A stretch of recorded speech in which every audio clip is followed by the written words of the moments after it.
Bienvenidos a Escuela Sabática Profundizada. Lección 6. Las raíces de Abraham. Con tu pastor Enoc Martín, tu pastor virtual. Para memorizar. Por la fe, Abraham, siendo llamado, obedeció para salir al lugar que había de recibir como herencia y salió sin saber a dónde iba. Hebreos capítulo 11, versículo 8. Bienvenidos a la sección titulada Bíblica. Abraham pronostica a los 144,000. Así es decir, el nombre Abraham indica, señala, apunta hacia los 144,000. Lo vamos a explicar con evidencia en mano. Génesis, el capítulo 17, el versículo 5, ahí tenemos el cambio de nombre. Y lo vamos a leer. Génesis 17, versículo 5. Y tu nombre no será más Abram, sino Abraham, porque he puesto por padre de muchas naciones. El nombre Abraham significa padre exaltado. El nombre Abraham significa padre de multitudes. Interesante. Ok, ahora voy a explicar por qué el cambio de nombre. Nada puede ser casualidad, solo perfección. El nombre Abraham consta de 5 letras. Así es. Pero el cambio a Abraham, este nombre consta de 7 letras. Vamos a deletrearlo. La A, 1, la B, 2, la R, 3, la A, 4, la H, 5, la A, 6, la M, 7. Entonces, Abraham consta este nombre de 7 letras. El 7 es número de perfección, el 7 es número completo. Muy bien. Ahora, es interesante que Abraham tuvo por mujer a una egipcia. Y encontramos en Génesis, el capítulo 16, el versículo 1, la última parte. Y ella tenía una sierva egipcia llamada Agar, así en español. Agar consta este nombre de 4 letras. Pero la versión en inglés, Génesis 16, versículo 1, la versión King James en inglés, la que usó Elena de White para escribir los libros del Espíritu de Profecía, escriben ahí el nombre Agar, pero en inglés Agar lleva H inicial, H, luego Agar. Por lo tanto, el nombre Agar consta de 5 letras. Vamos a contarlo. La H, 1. La A, 2. La G, 3. La A, 4. La R, 5. 5 letras. Ustedes sabrán que Abraham estuvo con Agar y tuvo descendencia. Pero eso no pudo haber sido casualidad. ¿Por qué? Porque Ismael, el hijo de Agar y de Abraham, representa a el pueblo según la carne, según la sangre. Sí, según lo carnal, pues. Porque no era así bajo esa línea la promesa. Pero sumemos el total del nombre de Abraham, sus letras, que son 7, más el total de las letras en el nombre de Agar. Tenemos 7 letras por un lado, el nombre de Abraham, y 5 el de Agar. Entonces sumemos 7 más 5 igual 12. ¿12 qué? Pues todo el mundo sabe que de Abraham vino lo que hoy conocemos como las 12 tribus. Claro, hubo un proceso. Abraham Isaac, Jacob. Jacob cambia su nombre a Israel. Israel tiene 12 hijos y vienen 12 tribus. Pero sin Abraham no hubiera ocurrido eso. Entonces, tenemos que la suma del nombre de Abraham más la suma del nombre de Agar hacen un total de 12 letras. Y de ahí vienen las 12 tribus, pero según la carne, no según el espíritu. Pero hay algo más interesante. En Génesis capítulo 17, ¿sí? El Génesis capítulo 17, el verso 15 específicamente declara: a Sarai tu esposa no la llamarás más Sarai, sino Sara. Ahora, en español solo aparece Sara. Sara consta de 4 letras el nombre, pero en la Biblia en inglés King James, la que usó Elena de White, Génesis 17:15, sí dice Sara, solo con la diferencia que al final del nombre Sara, o al final de la segunda A, Sara, lleva una H.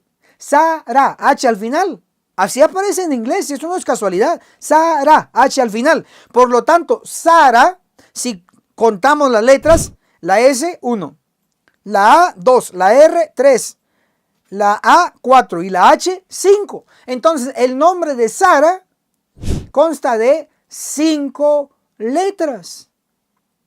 Ahora, ustedes saben que era esposa de Abraham. Y finalmente pensaba ella que no iba a tener descendencia de Abraham, pero ocurre el milagro. Entonces, por lo tanto, Abraham y Sara tienen descendencia. Si sumamos el número de letras del nombre de Abraham, que es 7, más el total de números de letras del nombre de Sara, con H al final, es 5. Por lo tanto, 7 más 5 igual 12 nuevamente. ¿12 qué? 12 tribus. Pero ahora no según la carne, sino según el espíritu. El Israel de la promesa, el Israel que la profecía señalaba, 12 tribus. ¿Quiénes son las 12 tribus hoy? El pueblo actual de Dios, los fieles. ¿Quiénes? Hoy, con trigo y cizaña, la iglesia adventista del séptimo día, el Israel de hoy. Voy a citar Joyas de los Testimonios, el tomo 3, página 363 y 364, dice: los adventistas del séptimo día, el Israel de hoy. ¿Sí? El Israel de hoy es la iglesia adventista, pero hay trigo y cizaña. ¿Quién es el verdadero Israel? Me refiero a ya la iglesia ya purificada. ¿Quiénes son? ¿Cuántos serán? Apocalipsis 7, versículo 4 declara: y oí el número de los sellados, 144,000 de todas las tribus de los hijos de Israel. Entonces los 144,000 son de todas las tribus de los hijos de Israel. ¿Cuántas tribus eran? Eran 12, repetimos para que quede en la mente, 12. Dice que los 144,000 son de todas las tribus. ¿Y cuánto eran todas las tribus? Eran 12. Por lo tanto, las 12 tribus actualmente son los 144,000 que están esparcidos dentro de la iglesia y están ahí gimiendo y clamando contra todos los pecados. Están en China, en África, en Guatemala, esparcidos por todos lados en el mundo adventista. Pero muy pronto llegará el juicio de los vivos y todos los que no son adventistas verdaderos serán cortados. Esos adventistoides, cortados por ángeles con sus espadas. ¿Y cuántos van a quedar de pie dentro del Israel moderno, el Israel de hoy? ¿Cuántos van a quedar de pie dentro de la iglesia adventista? 144,000. Un número exacto, ni más ni menos. Pero hermano, ¿y qué va a pasar con los millones de adventistas? Pues van a ser cortados, si hay más cizaña que trigo. Léase Ezequiel 9, no lo estamos inventando, ahí está. Van a ser cortados, solo los que tengan el sello, 144,000 van a sobrevivir. Pero son muchos comparado que en el pasado fueron 120, con esos 120, con el poder del Espíritu Santo, fueron al pueblo judío y luego a las naciones de su tiempo y trajeron una multitud. Ahora 144,000 de la iglesia adventista quedando de pie, yendo a todas las naciones. Es mucho, 144,000.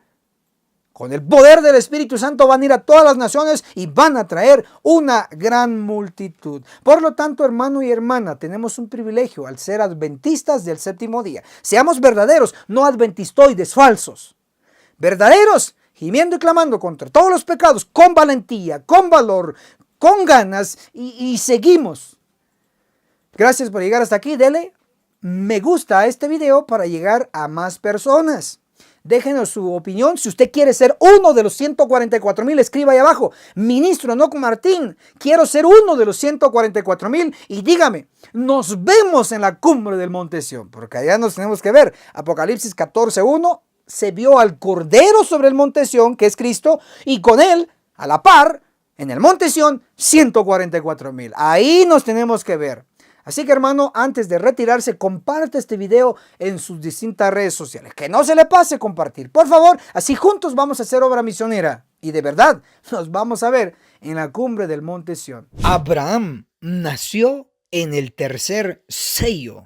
Apocalipsis capítulo 6, el verso 5 dice: cuando el Cordero abrió el tercer sello, oí al tercer ser viviente, es decir, la tercera bestia, que dijo: ven. Miré y vi un caballo negro y su jinete tenía una balanza en su mano. Gráficamente lo podemos ver en el cuadro profético: caballo negro, jinete con una balanza. ¿Por qué el caballo es negro? El color negro representa oscuridad espiritual. Veamos la causa.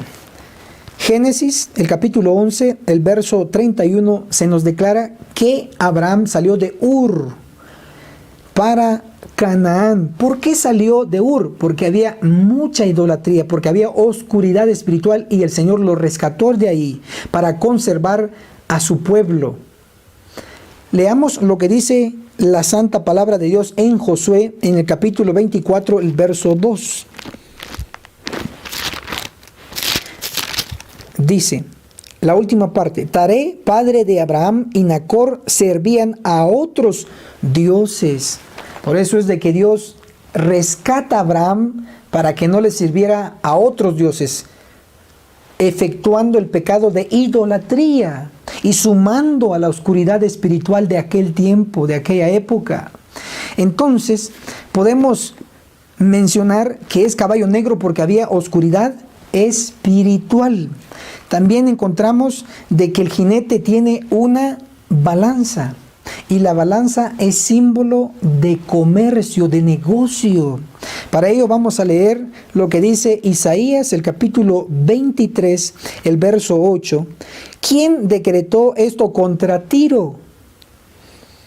Dice: la coronada, cuyos negociantes eran los nobles de la tierra. Tiro era la capital de los fenicios y a los fenicios se les conoce en la historia como los inventores del negocio, del comercio. Leamos lo que dice la historia. Los fenicios, su estado también fue uno de los más pequeños en la antigüedad. Sus dos principales ciudades eran Sidón y a corta distancia la reina de las ciudades fenicias, Tiro. Pero cuando estaban desarrollando sus colonias de comercio por todo el Mediterráneo y hasta en otras tierras, siempre en busca de nuevas áreas de negocio y centros comerciales, eran las abejas del mundo antiguo llevando el polen de la cultura donde quiera que iban. Las necesidades de negocio y comercio los llevaron a perfeccionar un alfabeto y el mundo occidental lo obtuvo de ellos.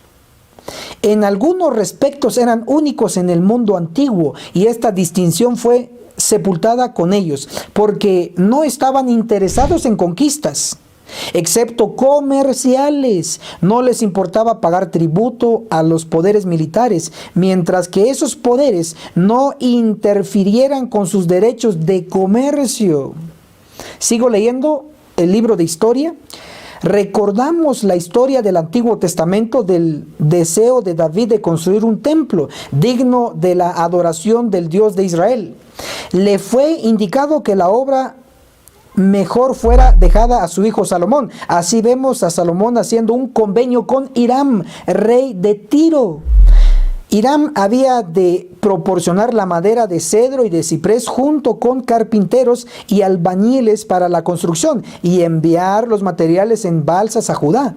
Mucho del esplendor externo del brillante y ostentoso gobierno de Salomón debería ser acreditado a la habilidad técnica de estos artífices maestros de Fenicia. Por sus ciudades fluía el altamente productivo comercio de Arabia y del este, y sus industrias se mantenían ocupadas torneando sus productos de metales, vidrio y púrpura. Por mar y tierra viajaban a todas partes misioneros del comercio, los negociantes maestros del viejo mundo. Es indiscutible que los fenicios eran los inventores. Es indiscutible, los fenicios fueron los inventores del comercio, se centraron en los negocios. Y eso está descrito, lo que hemos leído, Conocimiento Esencial, Los Fenicios, volumen 1, páginas del 69 al 70. Entonces definimos que en el tercer sello se inventó el comercio a través de los fenicios. Pero también se nos menciona algo en las Sagradas Escrituras, en Apocalipsis capítulo 6, el verso 6, la última parte: pero no dañéis el vino ni el aceite. Los fenicios estaban negociando con todo. Entonces Dios les prohíbe que no negociaran y no dañaran cierta cosa. En este caso, el vino y el aceite. ¿Qué representa el aceite? Todo estudiante de la Biblia sabe que representa al Espíritu Santo. Y eso se puede comprobar con Salmos 45, el verso 7. También lo podemos ver en Isaías 61, del 1 al 3. También lo podemos corroborar en Zacarías 4:12. El Espíritu Santo está representado por el aceite. ¿El vino qué representa? Sabemos que el vino representa la sangre de Cristo. Y en la sangre está la vida. Por lo tanto, el vino representa vida. Veamos qué dice San Juan capítulo 6, el verso 63. Dijo Cristo: las palabras que yo os he hablado son espíritu, es decir, aceite, y son vida, es decir, vino. En síntesis, la Biblia está representada por el vino y el aceite. Y Dios prohibió que se dañara a sus santas escrituras, a su Biblia. ¿Por qué? Porque fue en el período del tercer sello que se escribieron las santas escrituras.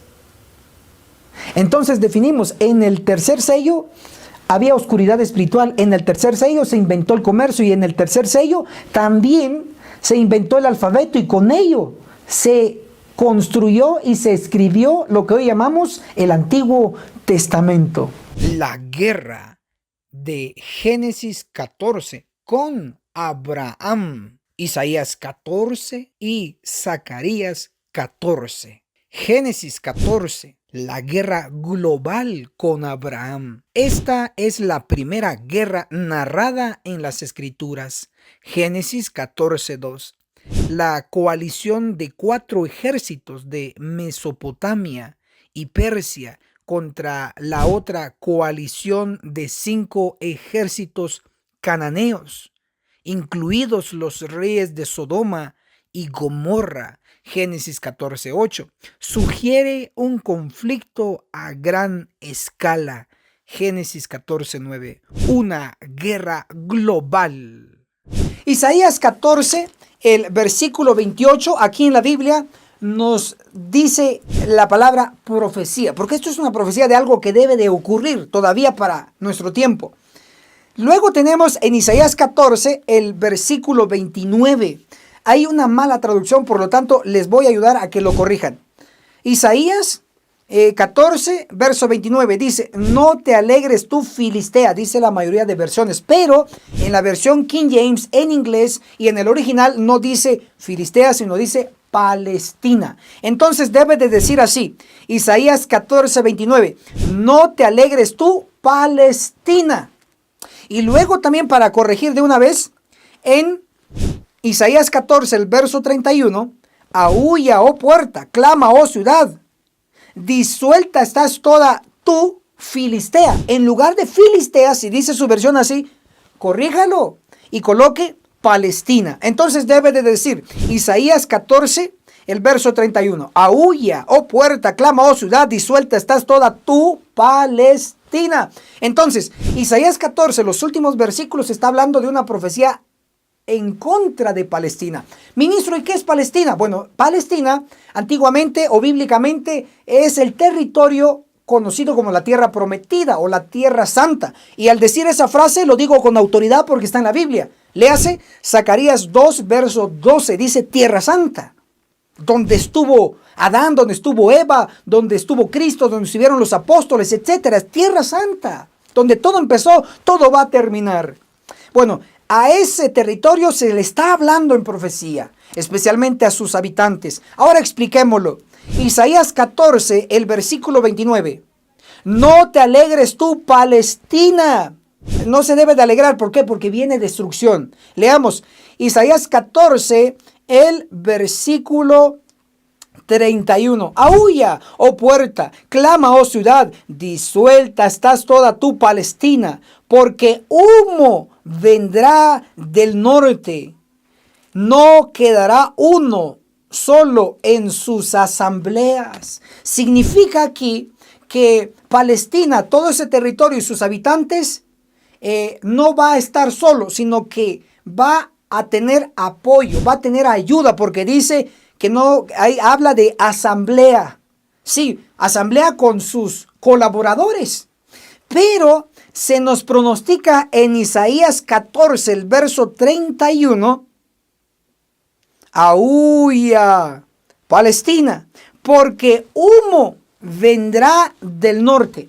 El humo no viaja por tierra, el humo viaja por aire. ¿Qué significa? Significa que la destrucción va a ser aérea, significa que el ataque va a ser aérea. Y hoy que vivimos en la era de los misiles, en esta era, Isaías 14, 31 nos pronostica que va a haber un ataque en ese territorio. No lo digo yo, la responsabilidad no es mía, es de Dios. Aquí está en la Biblia. Entonces, ¿qué va a ocurrir después de que se destruya a los moradores de este territorio a través de un ataque aéreo, según la profecía? Veamos Isaías 14, el versículo 32. ¿Y qué se responderá a los mensajeros de las naciones? Que el Eterno fundó a Sión, subraye. En ella se refugiarán los afligidos de su pueblo. Entonces Dios va a permitir que esto ocurra a través de una guerra. ¿Saben ustedes que justamente al norte, oído, porque el humo dice que va a venir del norte? ¿Del norte de qué? De ese territorio. ¿Sabe qué queda al norte de ese territorio? Queda lo que hoy conocemos como Siria, donde está Damasco, donde ha habido guerra. Y hay guerras. De allí dice que va a venir el humo, el ataque desde Siria. ¿Qué más queda al norte? Queda también Irán, que está al norte. Entonces el ataque muy posible puede venir de Siria, de Irán y de sus aliados. ¿Hacia dónde? Hacia ese territorio que hoy está habitado por los judíos. Entonces Dios, ¿qué va a hacer? Va a limpiar ese territorio, y una vez que limpie ese territorio a través de una guerra, entonces y solo entonces se cumplirá Isaías 14, el versículo 32. El Eterno fundó a Sión, y en ella se refugiarán los afligidos de su pueblo. Cuando habla de Sión, está hablando del monte Sión, mencionado en Apocalipsis 14, versículo 1. ¿Y quiénes van a estar ahí? Dice, miré y vi al Cordero, Cristo, y con él 144,000. El lugar de reunión para dar el fuerte pregón, según la Biblia, será el monte Sión. No lo digo yo, inclusive profetas muy antiguos como Abdías, el capítulo 1, el verso 21 dice, salvadores vendrán al monte Sión. ¿Quiénes son esos salvadores? Los 144,000, junto con el Cordero Cristo, que darán el fuerte pregón desde ese epicentro, desde ese lugar estratégico. La profecía se dio, usted está advertido. Dele me gusta a ese botón para llegar a más personas, así lo pide el sistema. Y comente en la sección de abajo qué opina sobre esta profecía en relación a que Dios va a limpiar el territorio de la tierra prometida. A Zacarías, el capítulo 14, el versículo 2. Porque yo, dice Dios, reuniré a todas las naciones en batalla contra Jerusalén, y la ciudad será tomada, las casas serán saqueadas y violadas las mujeres. La mitad de la ciudad irá en cautiverio, el resto del pueblo no será cortado de la ciudad. Zacarías 14, el versículo 2 pronostica una derrota. Y la derrota es en Jerusalén. Es decir, Jerusalén, que hoy es la capital de Israel, la nación que fue fundada en 1948, sí, la nación judía, hoy tiene como capital a Jerusalén. Según la profecía, no según lo que yo digo, sino según la profecía, según el profeta Zacarías, sumado con el profeta Isaías y otros profetas, está diciendo que Jerusalén va a ser derrotado. Esto implica entonces que va a ser derrotado Israel, la nación de los judíos, la que fue fundada en 1948. Ahora, ¿cómo va a acontecer esto? Sigamos leyendo. Zacarías 14, el versículo 3 dice: después el Señor saldrá y peleará con esas naciones como peleó el día de la batalla. Interesante. Los que hoy están ocupando el territorio de la tierra prometida, que son judíos incrédulos, que son árabes que creen solo en Alá, en Mahoma y no en los verdaderos profetas, Dios los va a tener que sacar de ese territorio a través de una guerra. Pero los que ganen la guerra, los que le ganen a Jerusalén, los que le ganen a Israel, el aliado principal de los Estados Unidos de Norteamérica, ellos van a creer que van a poseer la tierra y la van a dominar. Sin embargo, Dios declara en Zacarías 14, el versículo 3. Después el Señor saldrá y peleará con esas naciones como peleó el día de la batalla. Entonces, básicamente es así. Dios va a permitir que estalle una guerra en el Medio Oriente como epicentro en Jerusalén, la capital de Israel. Dios lo va a permitir. ¿Y para qué? Para que saque al pueblo que no debe de estar allí, a los gentiles, a los judíos incrédulos, los va a sacar. Pero los que ganen esa guerra, Dios los va a atacar, los va a destruir. Interesante. Entonces, ¿cómo va a quedar la tierra? Vacía. Veamos lo que estoy diciendo. Se desarrolla en Zacarías 14, el versículo 12. Y esta será la plaga con que el Señor herirá a todos los pueblos que pelearon contra Jerusalén. La carne de ellos se disolverá, estando ellos sobre sus pies, se consumirán sobre sus ojos en sus cuencas, y su lengua se les pudrirá en su boca. Versículo 13. En aquel día habrá en ellos un gran pánico enviado por el Señor. Cada uno trabará de su compañero y levantará su mano contra su compañero. Exactamente como la profecía de Isaías en el capítulo 10, el versículo 26 nos lo ha dicho, que como se destruyó y derrotó a los de Madián, que se mataron entre ellos mismos, así también va a ser la caída de Asiria. Las naciones gentiles, paganas, incrédulas, que están hoy dominando el territorio de la tierra prometida, de la tierra santa, según Zacarías 2, verso 12, así le llama tierra santa. Escrito está, no estoy inventando, ahí está.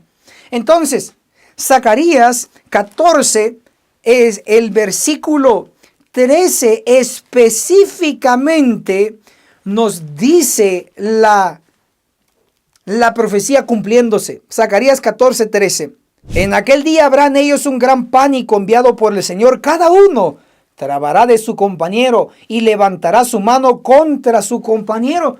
Exactamente lo que ocurrió cuando Gedeón estuvo en guerra con los madianitas. Entre ellos mismos se mataron. Igual va a ser la caída de Asiria. Entre ellos mismos se van a matar. Y cuando se maten entre sí, entonces ¿cómo va a quedar la tierra?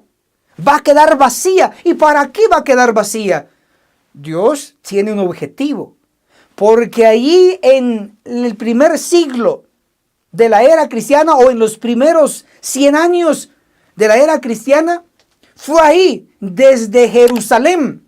Hechos capítulo 1, el versículo 8 nos dice que desde Jerusalén empezaron a extender el evangelio. De igual manera, en nuestro tiempo, Dios va a utilizar de nuevo a Jerusalén como epicentro para esparcir el evangelio eterno, el mensaje de los 3 ángeles, el mensaje del 4.º ángel. Desde allí, ese va a ser el epicentro como lugar estratégico para ir a todas las naciones y traer una gran multitud, como lo cita Apocalipsis 7:9, de todas las naciones. Ministro Enoc Martín, ¿y dónde está más ejemplificado eso? En Isaías, el capítulo 2, el versículo 3 declara la última parte. Nos enseñará sus caminos y andaremos en sus sendas, porque de Sión saldrá la ley y desde Jerusalén la palabra del Señor. Ministro, ¿y solo Isaías lo dijo? Que Dios va a utilizar de nuevo a Jerusalén. No solo Isaías, sino que también otros profetas, por mencionarles. Miqueas capítulo 4 del 1 al 3 dice exactamente lo mismo que Isaías, que desde Sión saldrá la ley y desde Jerusalén la palabra de Dios. Impresionante, la historia se repetirá. Y no lo digo yo, lo dice Eclesiastés capítulo 1 versículo 9. Lo que fue, lo mismo que será. Y también el espíritu de profecía en Testimonios para los Ministros, en la página 116 declara: nos hallamos en el umbral de grandes y solemnes acontecimientos. La historia pasada se repetirá. Viejos conflictos resurgirán a una nueva vida y el peligro asediará a los hijos de Dios por doquiera. Por eso ahora o actuamos, ahora o nunca. Por eso les invito a que compartan esta gran verdad, esta realidad de la Biblia y del espíritu de profecía que muy pocos conocen, por no decir casi nadie. Por lo tanto, compartamos en nuestras redes sociales. También reaccionemos a este video para llegar a más personas. Y por favor, ahí en la sección de abajo, déjenos su opinión, su comentario. ¿Qué opina sobre la caída de Asiria, las naciones gentiles que hoy ocupan el territorio de la tierra prometida, para que luego sea una sede del fuerte pregón para traer a una gran multitud de convertidos de todas las naciones y provocar que Cristo al final venga en las nubes de los cielos? Que el cielo los bendiga. Amén. Abraham le dio el diezmo a Melquisedec. Génesis 14, el verso 18. Entonces Melquisedec, rey de Salem, sacó pan y vino. Él era sacerdote del Dios Altísimo. Génesis 14, verso 20. Y bendito sea el Dios Altísimo, que entregó a tus enemigos en tu mano, y le dio a Abraham el diezmo de todo.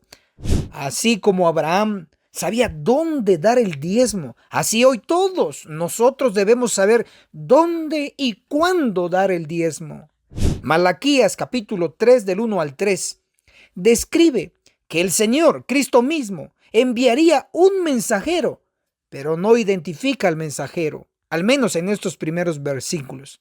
Seguidamente en Malaquías capítulo 3 del verso 7, 8, 9 y 10 describe el tema del diezmo, siendo muy conocido por todos nosotros Malaquías 3:10. Pero Malaquías 4, que es la continuación de Malaquías 3, describe quién es el mensajero que se le llama con su nombre profético Elías, con un mensaje. Malaquías 4, verso 5. He aquí yo os envío al profeta Elías, antes que venga el día del Señor, día grande y terrible. El mensaje de Elías es el día grande y terrible. El día terrible tiene que ver con el tema del juicio de los vivos, la matanza de Ezequiel 9. realizada por los ángeles en un futuro muy cercano. Y el día grande tiene que ver con los 144,000 sobrevivientes del juicio de los vivos. Para ellos será grande ese día. Por lo tanto, los diezmos, según Malaquías capítulo 3 y el 4, deben ser para sostener el mensaje de Elías, el mensaje del juicio de los vivos y el tema de los 144,000. Todo adventista debe ser advertido. Los diezmos no son para sostener a pastores corruptos, que en lugar de enseñar que se acerca un juicio de los vivos a la iglesia, están predicando cuentos, anécdotas, historias y cualquier otro tema, pero menos el tema profético del juicio de los vivos. Estoy seguro que usted y varios han sido testigos de esta realidad. ¿Cuándo hay que dar los diezmos y ofrendas? La Biblia responde en 1 Corintios 16:2. Cada primer día de la semana, cada uno de vosotros aparte y guarde según haya prosperado, para que cuando yo vaya no se recojan entonces ofrendas. Dice cada primer día de la semana y está hablando de ofrendas, ¿cierto? Pero el espíritu de profecía afirma que este principio también se aplica al diezmo. Consejos sobre mayordomía cristiana, página 85. Las instrucciones dadas por el Espíritu Santo por medio del apóstol Pablo concernientes a los donativos presentan un principio que se aplica también al diezmo. Cada primer día de la semana, cada uno de vosotros ponga aparte algo según haya prosperado. Escrito está, dice cada primer día de la semana. La Biblia sí habla abundantemente sobre guardar el día sábado. Yo lo guardo, tú lo guardas, sigámoslo guardando. Pero no hay ningún versículo que diga que hay que dar diezmos y ofrendas en día sábado. Hagamos todo como Dios manda, si no seremos rebeldes y desobedientes. Veamos ahora quién era Melquisedec a quien Abraham le dio el diezmo. Melquisedec, en 5 capítulos de la Biblia. ¡Wow! Mira, esto solamente puede ser inspirado por el Espíritu Santo, estoy convencido. Yo sí estudio, pero llevo más de 20 años estudiando, pero el que el Espíritu Santo muestre estos detalles es impresionante. Gloria a Dios, gloria a Dios, gloria al Espíritu Santo. Melquisedec en 5 capítulos de la Biblia. Vamos a ir numerándolo, por favor. Y mira este detalle que te voy a mostrar aquí. En tu pantalla va a aparecer este titular. Ahí estamos. Mira qué impresionante. Vamos a colocarnos aquí provisionalmente. Ahí está. Mira pues. Melquisedec en 5 capítulos de la Biblia. ¿Quién fue este personaje? Ahí puedes ver a Melquisedec. Tenía 2 títulos. Número 1, rey. Número 2, sacerdote. Hoy no me voy a centrar en el título de rey. Si tú quieres, en otra oportunidad te puedo dar una clase personalizada a ti y puedes contactarte a nuestra agencia misionera. Ahí aparece el número en tu pantalla. Tómale una captura, ponte en contacto con nuestro equipo y si quieres alguna clase personalizada, puedes escribir ahí, puedes llamar y solicitar una clase personalizada para ti. Con otros detalles, pero observa esto. Melquisedec en 5 capítulos de la Biblia, Melquisedec como rey, no lo voy a enfatizar ahora, pero sí lo voy a enfatizar como sumo sacerdote, como sacerdote, que dejó establecido un patrón que seguidamente Cristo lo aplicó en su propio ser. te lo voy a desarrollar. Ahí tenemos una escena, puedes ver a Melquisedec y puedes ver a Abraham. Abraham le entregó los diezmos a Melquisedec. Significaba que Melquisedec era superior a Abraham. Impresionante, impresionante. Así que vamos a mostrarte, apunta por favor, apunta ahí, apunta porque esto es sumamente, sumamente importante. Te voy a mostrar los 5 capítulos de la Biblia donde se menciona única y exclusivamente a Melquisedec. En ningún otro capítulo más lo vas a encontrar. Y si lo encuentras, pásamelo y lo seguimos enseñando. Pero vas a ver que no hay más capítulos de la Biblia que mencionen a Melquisedec. Pero aquí te la voy a numerar uno por uno como vinieron apareciendo en orden. El número 1, apunta ahí el número 1. Vamos al número 1.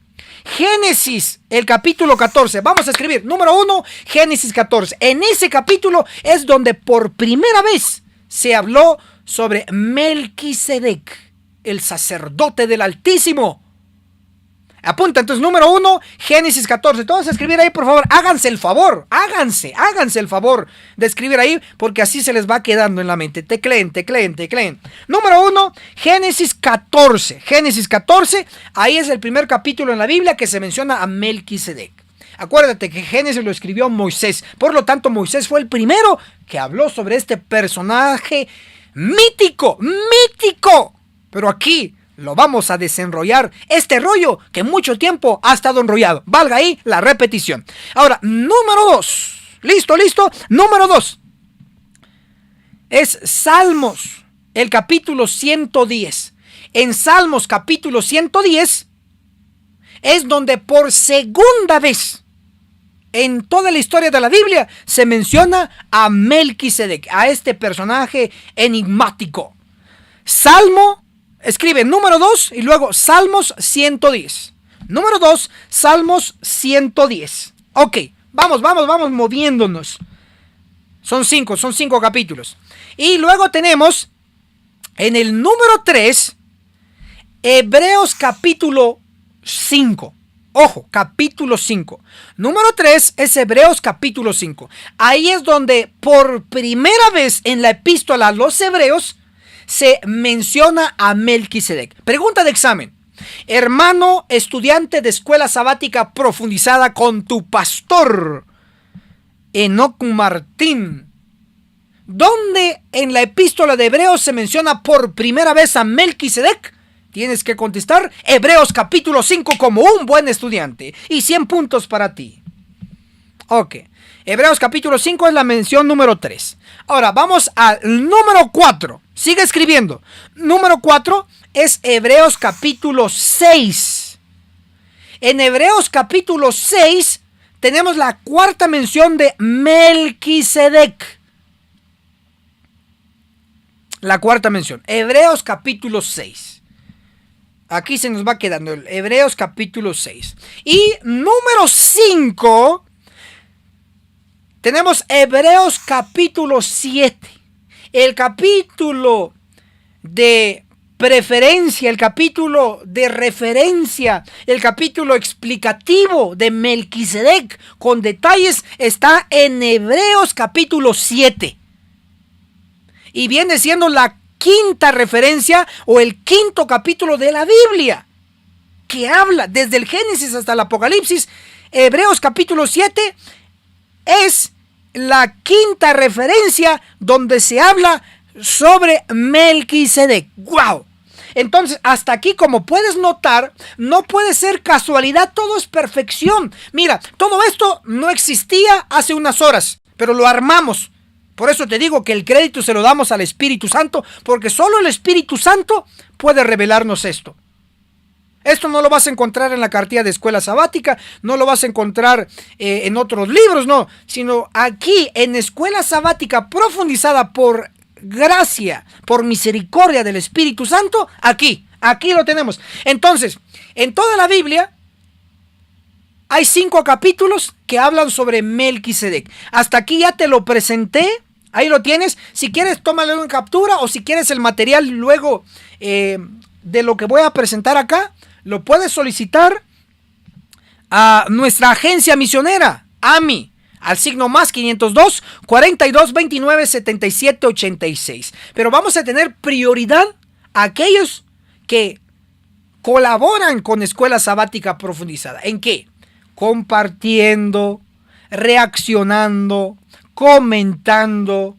A ellos les vamos a dar prioridad. Te digo prioridad porque hay muchos que nos escriben, nos llaman y no damos abasto para estar contestando y ayudando a todos. Queremos ayudar a todos, pero no podemos en el mismo momento ayudarlos a todos. Pero les vamos a dar prioridad a los que nos dan prioridad a Escuela Sabática Profundizada. A los más pilas, pues, a los más pilas vamos a estar dándole todo este material totalmente gratis. Con tu pastor Enoc Martín, él no vende, él regala. Así que si conoces otro pastor que regala, pues felicítamelo, por favor, es mi colega, él regala. Yo no vendo, yo regalo. Felicitaciones a todos los que hacen lo mismo. Ok, ahora vamos a leer las 5 referencias donde aparece Melquisedec en toda la Biblia. Número 1, Génesis 14, 18. Declara: entonces Melquisedec, rey de Salem, sacó pan y vino. Él era sacerdote del Dios Altísimo. Que Dios te bendiga, el Altísimo te bendiga. Ok, vamos, esta es la primera referencia, ya lo leí. Es distinto mencionarlo y leerlo, yo lo leí. Vamos a la segunda referencia, lectura directa. Número 2. Salmos 110, el verso 4. Declara. Salmo 110, verso 4. El Señor ha jurado y no se retractará. Tú eres sacerdote para siempre según el orden de Melquisedec. Amén. Wow. Hay un orden de Melquisedec. Esta fue la segunda. Vamos a la tercera referencia, lectura directa. Número 3. Hebreos, capítulo 5, el versículo 10 declara: Cristo, siendo constituido por Dios sumo sacerdote según el orden de Melquisedec. Amén. Amén.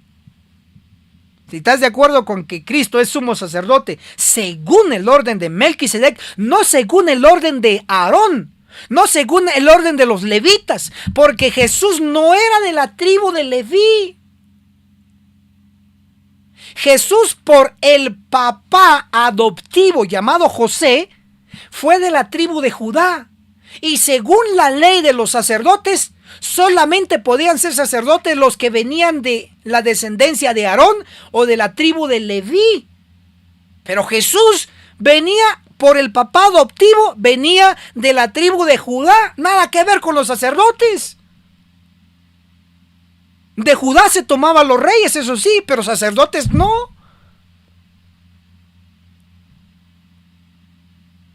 Pero por eso es necesario que todo maestro de escuela sabática, todo estudiante de escuela sabática profundizada con tu pastor Enoc Martín, entendamos juntos, en conjunto, que Cristo sí fue sumo sacerdote y es sumo sacerdote, pero no según el orden de Aarón, no según el orden de la tribu de Leví, sino según el orden de Melquisedec.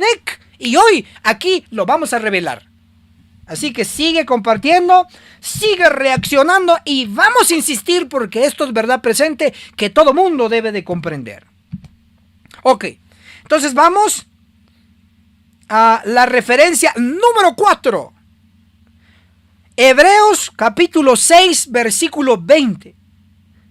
6:20 declara: donde Jesús entró por nosotros como precursor hecho según el orden de Melquisedec. Subraya, por favor, el orden de Melquisedec, sumo sacerdote para siempre. Impresionante.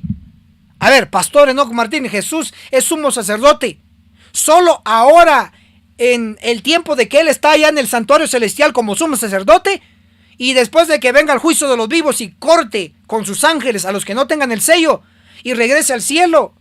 Y luego se da el fuerte pregón aquí en la tierra. Y luego él, cuando se termina de dar el fuerte pregón en la tierra, se cierra la gracia, caen las 7 plagas. Y luego él viene en las nubes y todo ojo le verá en la segunda venida. Cuando él viene, ¿ya no es sumo sacerdote? Puede preguntar alguno a su pastor Enoc Martín y su pastor virtual le va a contestar: Jesús es sacerdote para siempre. No lo digo yo. Hebreos 6:20. Según el orden de Melquisedec, sumo sacerdote para siempre. No dice por un momento, por un periodo, dice para siempre. Te guste o te disguste, es para siempre. Pero pastor, ¿cómo va a ser eso? Te voy a explicar. Quédate aquí porque faltan más secciones y sigue compartiendo porque esto se está poniendo buenísimo. Bueno, buenísimo. Y digo buenísimo porque es palabra de Dios, Biblia y espíritu de profecía. Ok, seguimos. Vamos ahora al número 5. Número 5. Hebreos capítulo 7 del 1 al 3. Eso sí lo voy a leer, es muy necesario. Hebreos capítulo 7 del 1 al 3 declara: porque este Melquisedec, rey de Salem, sacerdote del Dios Altísimo, salió al encuentro de Abraham cuando éste regresaba de la matanza. Cuidado, de los reyes y los bendijo. A Abraham le entregó el diezmo de todos los despojos cuyo nombre significa primeramente el rey de justicia. Pregunta de examen: ¿qué significa Melquisedec? Rey de justicia. Pregunta de examen. Y luego también rey de Salem. Esto es rey de paz. Sin padre, ojo, esto es asustable. O sea, esto es impresionable.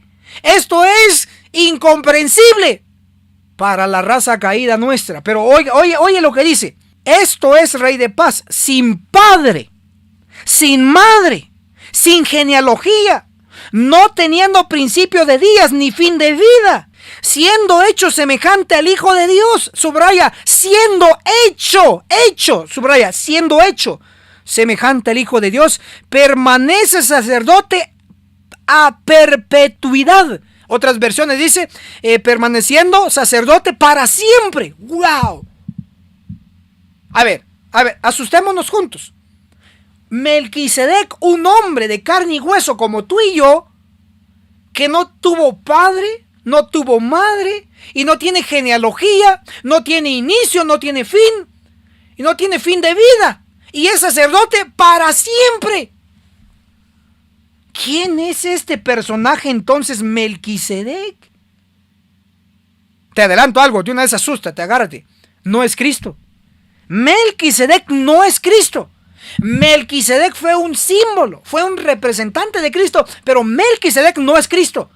Ahora, si es un hombre sin fin de días, sin principio y sin fin, y es sacerdote para siempre, significa que en este momento está vivo. Significa que en este momento Melquisedec es sumo sacerdote. Pero si tú me preguntas, explícame esto, pastor Enoc Martín, ¿cómo es que es sin padre y sin madre? Yo no te voy a dar respuesta, te voy a decir, no tengo luz sobre ello.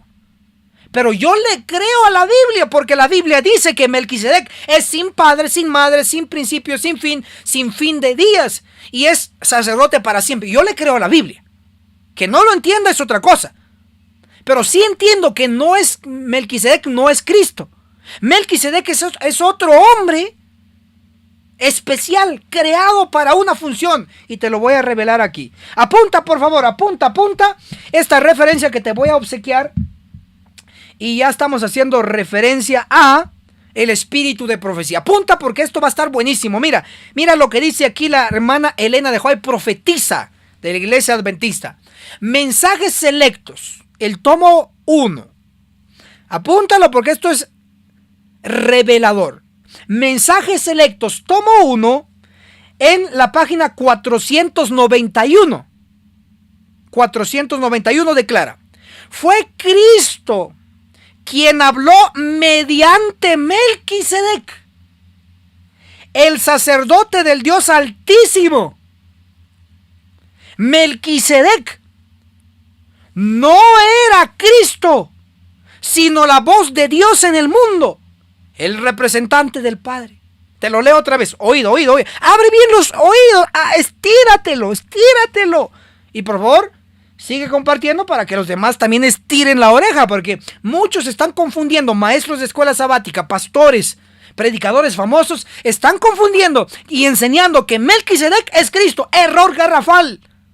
Pero aquí, con autoridad, con un escrito está te estoy mostrando que Melquisedec no es Cristo. Te lo leo nuevamente. Estoy en Mensajes Selectos, tomo 1, página 491. Melquisedec no era Cristo, sino la voz de Dios en el mundo, el representante del Padre. Y Cristo habló a través de todas las generaciones del pasado. Cristo guió a su pueblo y fue la luz del mundo. Amén. Entonces escribe en los comentarios: Melquisedec no es Cristo. Apúntalo bien, por favor, porque muchos confunden. Como Melquisedec es sin inicio, sin fin de vida, es sacerdote para siempre, sin padre, sin madre. Cristo, dicen ahí todos, porque no estudian. Esa es la triste realidad. ¿Qué quieres que haga? Esa es la realidad, te lo estoy diciendo. La verdad duele, pero es así. Entonces, es Cristo, por estas características. Pero el espíritu de profecía, el Espíritu Santo, está diciendo que no es Cristo. Es otro personaje, es otro hombre aparte de Cristo. Este personaje, Melquisedec, fue un símbolo perfecto de Cristo, pero no es Cristo. Por eso escribe en los comentarios: Melquisedec no es Cristo. Pero apúntalo, por favor, para que se te quede aquí y cuando es necesario lo vas a recordar. Melquisedec no es Cristo. Y lo dijo la pluma inspirada. Ok. Aunque nosotros, y lo dejo bien claro, aunque nosotros mortales no podamos comprender la existencia de este hombre, Melquisedec, rey de Salem, debe ser cierto que él es sin padre, sin madre, sin linaje, que ni tiene principio de días ni fin de vida, haciendo así un símbolo perfecto de Cristo como sumo sacerdote. Amén. Mira, ¿qué hizo Dios? ¿Qué hizo Cristo para hacer a este hombre? Yo no lo entiendo. Pero si la Biblia lo dice, yo lo creo. Porque es un símbolo perfecto de Cristo como sumo sacerdote. Porque Cristo es sin padre, sin madre, sin principio, sin fin. Y Cristo es sacerdote para siempre, igual Melquisedec. Por eso se tuvo que crear a este hombre especial solo para ser un tipo de Cristo. Y Cristo, el antitipo. ¡Wow! Si estás comprendiendo y te estás sorprendiendo, escribe ahí: ¡Wow! ¡Super click! ¡Wow! ¡Super click! Porque esto es revelador. Ok. Vamos con todo.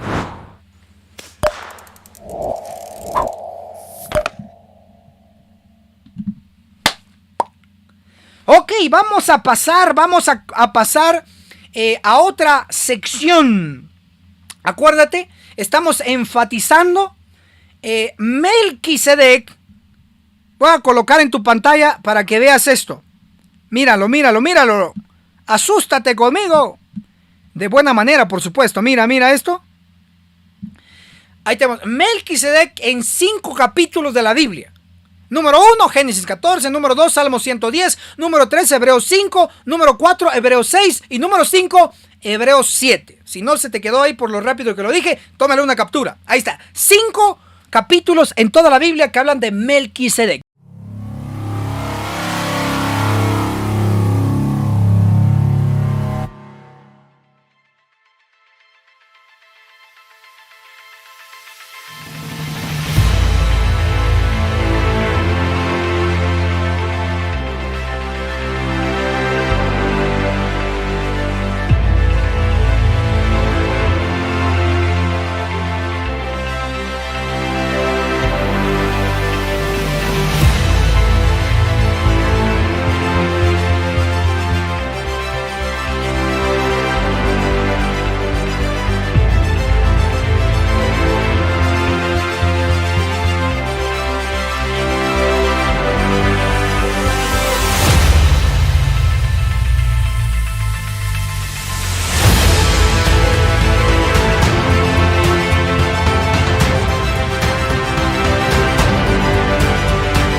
Agencia Misionera AMI te regala una doctrina completa con los siguientes 3 cursos. Apocalipsis, el perfecto arte profético, con el autor, Pastor Enoch Martin, donde se explica todo el libro de Apocalipsis, que consta de 22 capítulos. Daniel, el perfecto arte profético, donde explicamos capítulo por capítulo de dicho libro profético. El testimonio de Jesús, 100% bíblico, que consta de 22 lecciones.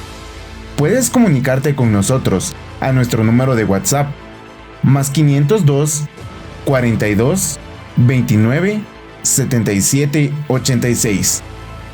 Recuerda, no es vendido, es gratis.